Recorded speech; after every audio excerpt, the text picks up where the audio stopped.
Have you ever stopped to think about why certain people irritate us so much? Sometimes it's a coworker who always seems to know how to push the wrong buttons, or maybe it's that friend who insists on behaving in a way that drives us crazy. But what if I told you that this irritation might not have as much to do with them as it does with you? Carl Jung, one of the greatest thinkers in modern psychology, offers us an intriguing perspective on this. He stated, "Everything that irritates us about others can lead us to an understanding of ourselves." At first glance, this phrase might seem uncomfortable, even provocative. After all, who likes to admit that what bothers us in others might actually be a reflection of something within ourselves? Think about it. Why do certain attitudes or behaviors affect us so deeply, while others go unnoticed? Jung suggests that these intense emotional reactions are not random. They are like mirrors, reflecting parts of ourselves that we prefer to ignore, hide, or even deny. These parts often reside in what Jung called the shadow, a central concept in his work that explores the repressed and unconscious aspects of our psyche. The shadow is made up of everything we reject in ourselves, whether out of shame, fear, or simply because it doesn't align with the image we want to project to the world. And this is exactly where our journey begins in this video. We're going to dive into the depths of the human mind, guided by Carl Jung's revolutionary ideas, to understand how these everyday irritations can be valuable clues for self-knowledge. We'll explore what lies behind the shadow, how it forms, and most importantly, how we can work with it to become more authentic and complete versions of ourselves. Because in the end, true transformation begins when we have the courage to look within, even if what we find isn't exactly what we expected. So, if you've ever wondered why certain people or situations seem to have the power to affect you so deeply, or if you're seeking a deeper understanding of who you really are, this video is for you. Get ready for a fascinating journey through the universe of analytical psychology, where each insight can be a piece of the puzzle that forms your own identity. Together, we'll explore how the human mind works, how the shadow influences our lives, and above all, how we can use this knowledge to better understand ourselves and live more fully.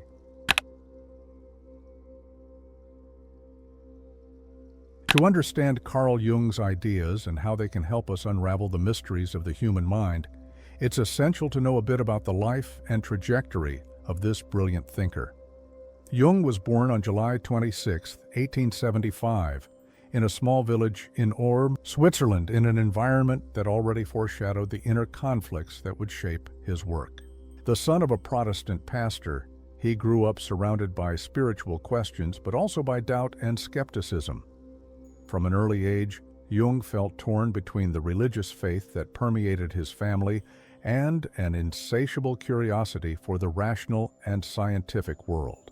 This tension between spirituality and reason not only marked his childhood, but also became one of the pillars of his psychological approach, which sought to integrate the visible and the invisible, the conscious and the unconscious.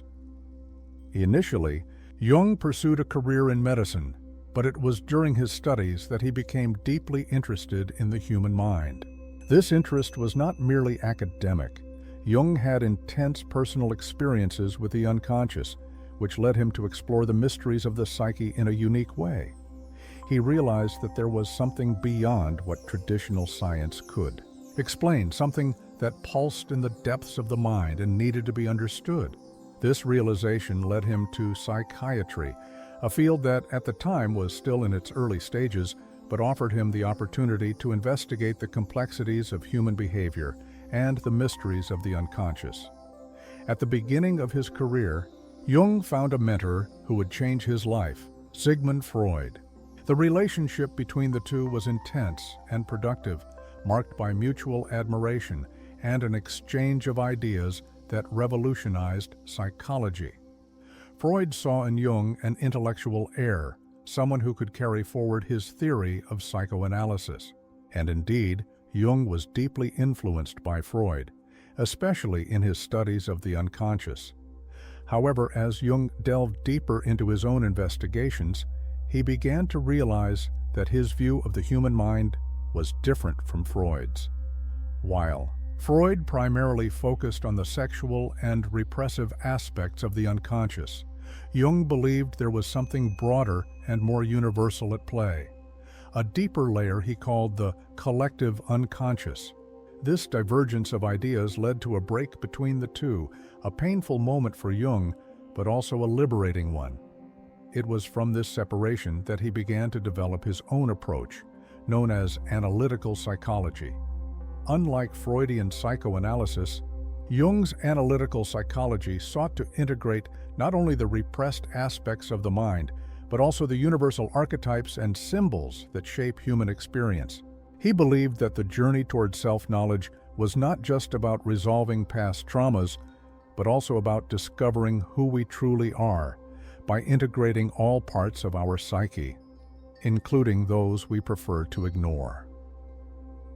The life and work of Carl Jung are a testament to his courage in exploring uncharted territories of the human mind. He was not content to follow already established paths.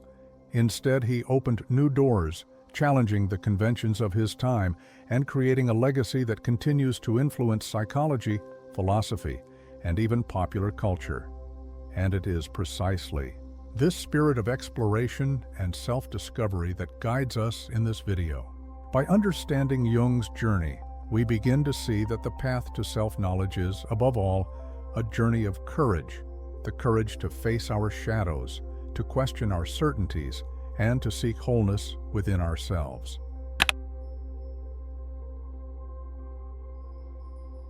To grasp the depth of Carl Jung's ideas, it is essential to dive into one of his greatest legacies, the structure of the human psyche. Jung believed that the mind was not merely a collection of conscious thoughts and emotions, but a vast territory, composed of interconnected layers, each playing a crucial role in shaping who we are. He divided the psyche into three main parts: the ego, the personal unconscious, and the collective unconscious. Each of these layers helps us understand not only how we function internally, but also how we relate to the world around us. Let's begin with the ego, which Jung described as the center of consciousness.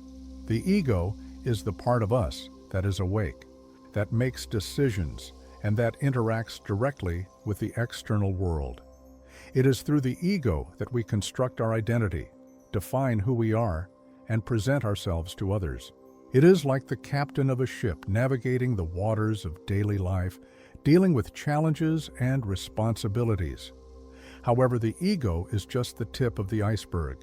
While it is the most visible part of the psyche, it is supported by much deeper layers that often operate outside our field of awareness. Just below the ego, we find the personal unconscious. This layer is like a repository of memories, experiences, and emotions that, for some reason, have been forgotten or repressed. Not everything we experience remains on the surface of consciousness. Some things are pushed to the background, either because they are too painful to deal with, or because we simply don't consider them relevant at the time. However, these memories and emotions do not disappear. They continue to influence our thoughts, behaviors, and reactions, often in ways we don't realize. For example, an experience of rejection in childhood may manifest years later as an irrational fear of failure or difficulty trusting others. The personal unconscious is, therefore, a repository of everything we avoid confronting, but that still exerts a powerful impact on our lives. But Jung didn't stop there. He went beyond the personal unconscious and proposed the existence of an even deeper and universal layer, the collective unconscious. Unlike the personal unconscious, which is unique to each individual, the collective unconscious is shared by all of humanity. It is like a universal library containing the patterns, symbols, and experiences that transcend cultures, eras, and places. Jung called these patterns archetypes, primordial structures that shape the way we perceive and interpret the world. Think, for example, of figures like the hero, the sage, or the mother. These archetypes appear in myths, legends, and stories from all cultures because they represent fundamental aspects of the human experience. The collective unconscious is, in essence, what connects us all. It reminds us that, despite our individual differences, we share a common foundation of experiences and meanings. This is why ancient stories and symbols still resonate with us today. They speak directly to this deep layer of the psyche, awakening emotions and insights that we often cannot explain rationally. For Jung, the collective unconscious was an inexhaustible source of wisdom and creativity, but also a territory that needed to be explored with care, as it housed both light and shadow. By understanding this structure of the psyche, the ego, the personal unconscious, and the collective unconscious, we begin to realize that we are far more complex than we imagine. Our mind is not merely a reflection of what we consciously experience, but a mosaic of experiences, memories, and symbols operating on different levels. And it is precisely this complexity that makes the journey of self-knowledge so challenging, and at the same time, so fascinating. Because in the end, knowing oneself is not just about understanding what lies on the surface, but also about exploring the depths of the psyche, integrating all its layers into a more complete and authentic vision of who we truly are. As we deepen our understanding of the human psyche according to Carl Jung, we encounter one of the most fascinating and transformative concepts in his work: archetypes. These universal patterns, which emerge from the collective unconscious, are like invisible molds that influence the way we think, feel, and act. They are not merely abstract ideas, they are living forces that shape our perception of the world and ourselves.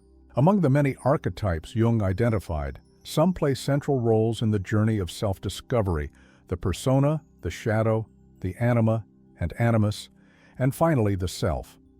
Each of these represents an essential piece in the puzzle of the psyche, and understanding how they operate is fundamental to integrating all parts of who we are. Let's begin with the persona, which Jung described as the mask we wear to interact with the world. The word persona comes from Latin and originally referred to the masks worn by actors in theater. Similarly, our persona is the facade we present to others, shaped by social, cultural, and personal expectations. It is the version of ourselves that we choose to show, whether at work, at home, or in social circles. While the persona is necessary for navigating society, after all, it helps us play roles and connect with others, it can also become a trap. When we over-identify with this mask, we risk losing touch with who we truly are. The persona then ceases to be a tool and becomes a barrier, hiding the most authentic parts of our psyche, and it is precisely behind the persona that we find the shadow, perhaps the most challenging and, at the same time, the most revealing archetype of all. The shadow represents everything we reject or deny in ourselves: our fears, repressed desires, unacceptable impulses, and even talents we dare not explore. It is the part of us we prefer to hide, whether out of shame, guilt, or because it doesn't align with the image we want to project. However, ignoring the shadow does not make it disappear. On the contrary, it continues to influence our actions unconsciously, often manifesting in projections. For example, when we criticize or feel deeply irritated by someone, it may be because we are seeing in them something that, in truth, is part of ourselves. Working with the shadow, then, is not about eliminating it, but about recognizing and integrating it, transforming it from an enemy into an ally in the process of self-discovery. Another pair of fundamental archetypes in Jung's theory are the anima and the animus, which represent the feminine aspects in men and the masculine aspects in women, respectively. For Jung, each of us carries within us a complementary energy that reflects the opposite of our biological gender. The anima, in men, is the personification of qualities traditionally associated with the feminine, such as intuition, sensitivity, and receptivity. The animus in women represents characteristics traditionally seen as masculine, such as assertiveness, logic, and strength. These archetypes invite us to transcend the limitations imposed by gender roles and to integrate these complementary energies, achieving a deeper internal balance. When ignored, the anima and animus can manifest in distorted ways, leading to internal and external conflicts. But when recognized and integrated, they help us access a greater sense of wholeness, expanding our understanding of who we are. Finally, we arrive at the most important archetype of all, the self. For Jung, the self is the center and totality of the psyche, the perfect union between the conscious and the unconscious. It represents the ultimate goal of the individuation process, the journey through which we become who we truly are by integrating all parts of our psyche, the persona, the shadow, the anima, animus, and much more. The self is not just an idea, it is an experience of wholeness, of being in harmony with oneself and the world. However, achieving the self is no easy task. It requires courage to face our shadows, humility to recognize our limitations, and openness to explore the depths of the unconscious. But along this journey, we discover that the self is not something we need to create, but something that already exists within us, waiting to be revealed. These archetypes, the persona, the shadow, the anima, animus, and the self, serve as guides on our journey toward self-knowledge.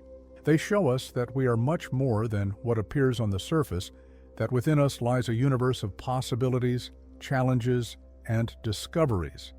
And as we integrate these aspects, we begin to move closer to our true essence, living more authentically and fully. After all, as Jung reminds us, who looks outside dreams, who looks inside awakens.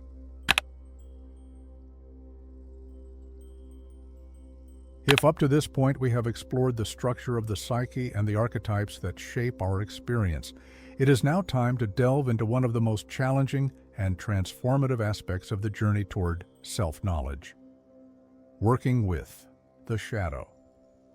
The shadow, as we've seen, is made up of everything we reject or deny in ourselves: desires, emotions, impulses, and even talents that for some reason we cannot accept as part of who we are. But ignoring the shadow does not make it disappear. On the contrary, it continues to operate in the depths of the unconscious, influencing our choices, behaviors, and often our relationships with others. Jung warns us that when we fail to recognize our shadow, it tends to manifest indirectly, especially through projections. Projection is the mechanism by which we attribute to others characteristics or feelings that actually belong to us, but that we cannot admit. It is as if the shadow finds a mirror in the external world, reflecting back what we try to hide. For example, imagine a mother who constantly criticizes her daughter for being extroverted and spontaneous, saying she should be more reserved and controlled. At first glance, it may seem that the mother is simply concerned about her daughter's behavior. But upon closer examination, we might realize that this criticism could be a projection of her own shadow. Perhaps, in her youth, this mother was extroverted but was repressed by social or family norms, learning to hide that part of herself. Now, seeing in her daughter what she herself repressed, the shadow emerges, but in a distorted form, as judgment and criticism. This is just one example of how the shadow can manifest in our lives. And if we're not mindful, these projections can create conflicts, both internal and external, distancing us from who we truly are and harming our relationships. But here's the good news. The shadow is not just a burden to be carried. It is also a source of immense potential. Within it lie not only our weaknesses, but also our strengths, talents, and possibilities that we have yet to explore. Working with the shadow, therefore, is not just about confronting what is negative within us, but also about discovering hidden treasures that can enrich our lives. But how exactly can we work with the shadow? The first step is to recognize it. This requires courage and honesty, as it means looking at parts of ourselves that we would rather avoid. One of the most effective tools for this is journaling, or the practice of writing about our thoughts and emotions freely and without judgment. By putting on paper what we feel, we can begin to identify patterns, triggers, and reactions that reveal aspects of our shadow. For example, you might ask yourself, why does this person irritate me so much? What exactly about their behavior bothers me? Often, by exploring these questions, we realize that what irritates us in others is something that also exists, in some form, within ourselves. Another powerful approach is therapy, especially those based on Jungian principles, or that encourage the exploration of the unconscious. A therapist can help create a safe space for us to confront our shadow, guiding us through the process of integrating these repressed parts. Integration here is the key word. Working with the shadow does not mean eliminating or fixing it, but rather accepting it as part of who we are. It is a process of internal reconciliation where we learn to embrace our imperfections and transform what was once a source of conflict into a source of growth. Additionally, practices such as meditation, visualization, and even creative expression like art, music, or dance can be valuable tools in this process. These activities help us access the unconscious in ways that go beyond the rational, allowing the shadow to reveal itself symbolically and intuitively. For example, by drawing or painting without a clear goal, you might notice certain themes or images beginning to emerge, offering clues about what is hidden in your psyche. Working with the shadow is undoubtedly a challenge. It requires patience, self-compassion, and a willingness to face discomfort. But the rewards of this work are immeasurable. By integrating our shadow, we become more whole, more authentic, and more capable of living in alignment with our true essence. As Jung said, one does not become enlightened by imagining figures of light, but by making the darkness conscious. And this is precisely what shadow work offers us, the opportunity to transform what is in the dark into light, to turn what is hidden into strength, and to move ever closer to the self, the totality of who we truly are.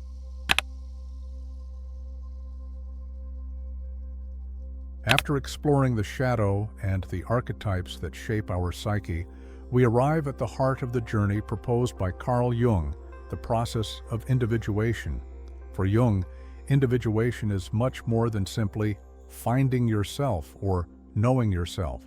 It is a profound and ongoing process of integration in which all parts of our psyche, the conscious and the unconscious, the light and the shadow, the masculine and the feminine, come together to form a cohesive whole. It is the path to becoming who we truly are, not based on external expectations or the masks we wear, but from our most authentic essence. Individuation is ultimately the quest for wholeness, a return to the self, the center of our psyche. But this journey is neither linear nor easy. It requires courage to face the unknown within us, patience to deal with the challenges that arise, and above all, a willingness to let go of the illusions we have created about who we think we are. Jung described individuation as a process of reconciliation between the conscious and the unconscious, where we learn to integrate the repressed, neglected, or forgotten aspects of our psyche. It is a path that leads us to transcend internal dualities, such as reason and emotion, light and shadow, and to find a balance that allows us to live more fully and authentically. An essential element in this process is solitude. In a world that values constant connection and productivity, the idea of being alone can seem uncomfortable or even frightening. However, Jung believed that moments of solitude are crucial for individuation. It is in stillness, away from external distractions, that we can hear the voice of the unconscious and connect with the deepest parts of our psyche. Solitude offers us a space to reflect, process, and integrate our experiences, allowing us to reconnect with ourself.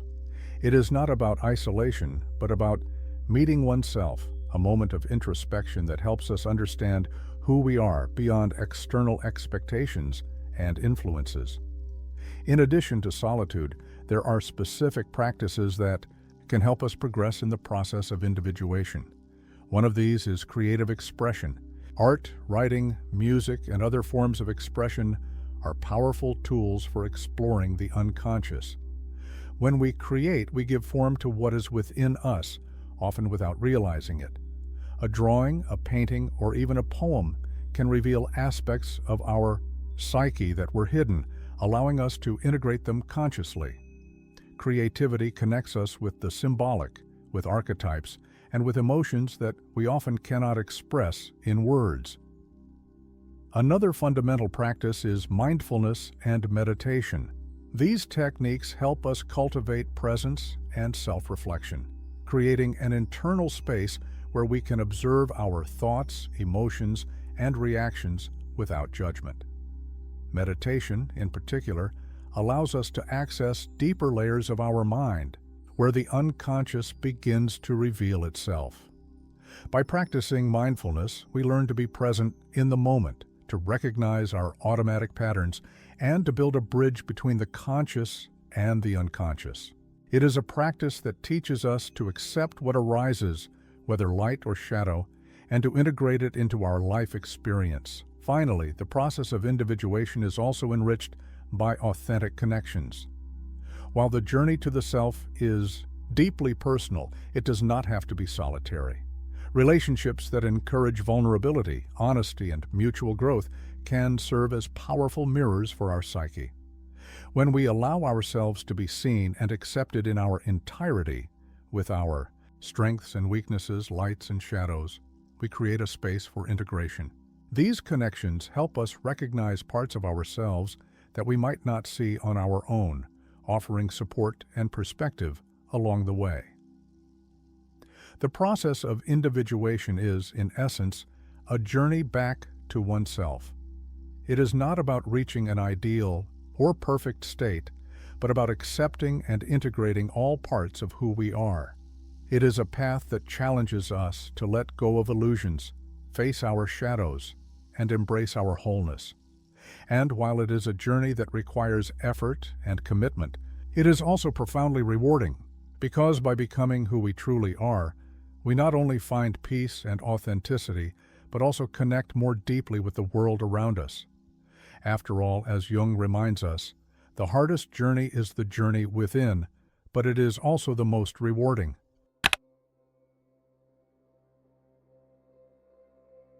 Throughout this video, we have explored the depths of the human mind through the lens of Carl Jung, unraveling concepts such as the shadow, archetypes, and the process of individuation. But, like any great thinker, Jung was not immune to criticism. His ideas, while revolutionary, were also the subject of questioning, especially in the scientific field. However, the impact of his work transcends controversies, leaving a legacy that continues to influence not only psychology, but also culture, art, and the way we seek to understand ourselves in an increasingly complex world. One of the main criticisms of Jung's psychology is the mystical nature of many of his ideas. Concepts such as the collective unconscious, archetypes, and the self are, for some, difficult to test or scientifically prove. Jung often used mythology, alchemy, religion, and even astrology as tools to explore the psyche, which led many to view his approach as more philosophical or spiritual than scientific. In a field that, especially in the 20th century, sought to establish itself as a rigorous science, Jung's ideas were seen by some as speculative or even esoteric. Moreover, his emphasis on the symbolic and the subjective contrasted with more objective and experimental approaches, such as those of Freud or behaviorism, which dominated psychology at the time. However, it is precisely this openness to the symbolic and the transcendent that makes Jung's work so unique and enduring. While other psychologists focused on specific aspects of human behavior, Jung offered a holistic view of the psyche, integrating science, art, spirituality, and culture.